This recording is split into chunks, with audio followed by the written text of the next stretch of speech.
Cave diving is one of the most dangerous activities on Earth.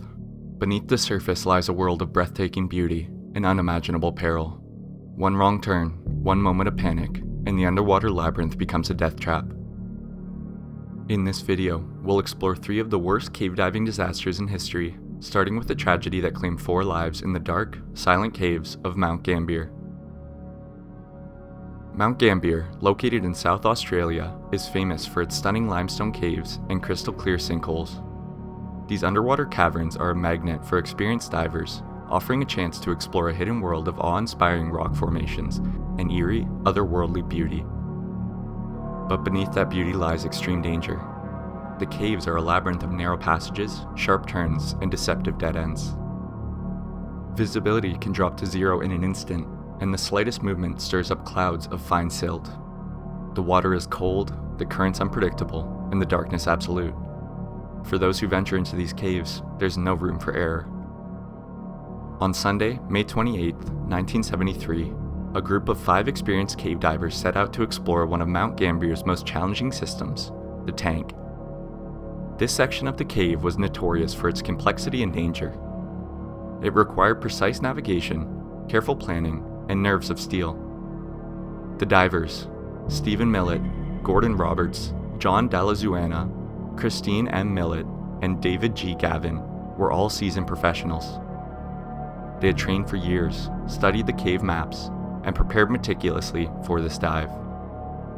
But even the most experienced divers can be humbled by the unforgiving nature of the underwater world. The group entered the water one by one, their headlamps casting eerie shadows on the limestone walls. The water was cold, the visibility poor, and the silence absolute. As they descended into the cave, the outside world faded away, replaced by the muffled sounds of their own breathing and the occasional scrape of their equipment against the rock. The tank was a maze of narrow tunnels, tight squeezes, and sudden drops. The divers moved slowly, carefully, knowing that one wrong turn could be fatal. At first, everything went according to plan. The group navigated the initial passages with ease, marveling at the cave's beauty. But as they ventured deeper, the atmosphere began to change. The passages grew narrower, the turns sharper, and the silt on the cave floor thicker. The divers' movements stirred up clouds of fine sediment, reducing their visibility to just a few feet. The once clear water became murky, and the beams of their headlamps struggled to penetrate the gloom. The cave, once a place of wonder, was beginning to feel like a trap.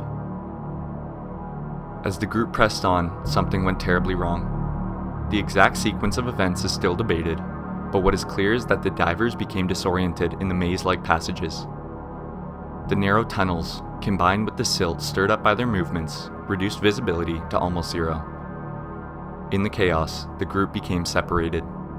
Some tried to find their way back out to the entrance, while others pressed on, hoping to find another way out. For Stephen and Gordon, the situation quickly turned dire. Their air supply began to run low, and the darkness closed in around them. Panic set in as they realized they were lost. They tried to retrace their steps, but the cave's twists and turns made it impossible. In a desperate attempt to conserve air, they turned off their lights, hoping to calm their breathing and buy themselves more time. But in the pitch-black silence, time was the only thing they didn't have. Meanwhile, John and Christine were also struggling.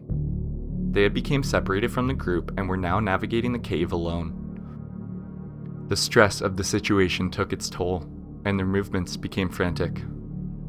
In their panic, they stirred up more silt, farther reducing visibility and making it even harder to find their way out.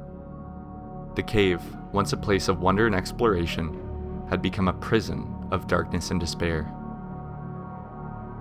When the divers failed to return, a search and rescue operation was launched. But the cave's treacherous conditions made the effort nearly impossible.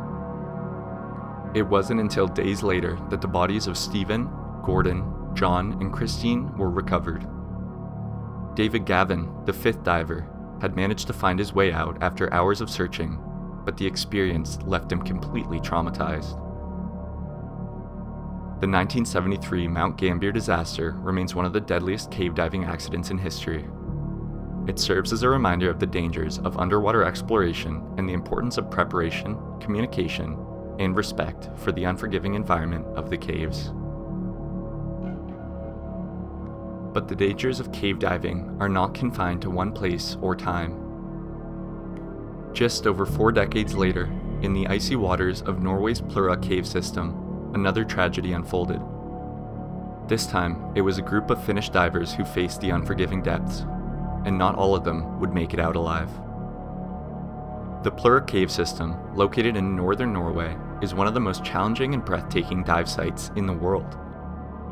Its crystal clear waters and intricate underway passages attract experienced divers from across the globe. But beneath its beauty lies extreme danger. The caves are a labyrinth of narrow tunnels, sharp turns, and sudden drops. The water is frigid, the currents unpredictable, and the darkness absolute. For those who venture into these caves, there's no room for error. On February 6, 2014, a group of 5 Finnish divers set out to explore the Plura Cave system. The group was led by Patrick, an experienced cave diver, and included Yadi H, Yadi U, Vesa, and Kai. They were all skilled and confident, armed with underwater scooters and closed-circuit rebreathers, a relatively new technology at the time. But even the most advanced equipment and training couldn't prepare them for what lay ahead. The dive began as planned. Patrick and Yadi H led the first group into the cave, their underwater scooters propelling them through the icy water. The second group, Kai, Vesa, and Yadi U, followed 2 hours later. The divers moved slowly, carefully, navigating the cave's passages and sharp turns. The beams of their headlamps cut through the darkness, casting eerie shadows on the cave walls. But as they approached the cave's deepest point, tragedy struck. Yadi H's scooter line became entangled under a rock, and he began to struggle. Patrick tried to assist, but the situation quickly escalated. At a depth of 364 feet, Yadi H's distress turned into panic. Despite Patrick's efforts, Yadi H tragically lost his life. The cave, once a place of wonder and exploration, had become a death trap. Patrick was now faced with an impossible choice. The passage back to the entrance was blocked by Yadi H's body, and he didn't have the equipment to move it. With limited oxygen and no way to communicate with the second group, Patrick had to decide. Return the way he came, or continue toward the planned exit at Stenuga Floget Cave. Knowing that turning back was not an option, Patrick pressed on, haunted by the memory of his friend's lifeless body. Meanwhile, the second group was also in trouble. Vesa's equipment became entangled, and the extended dive time was taking its toll. When they discovered Yadi H's body, the reality of the situation set in.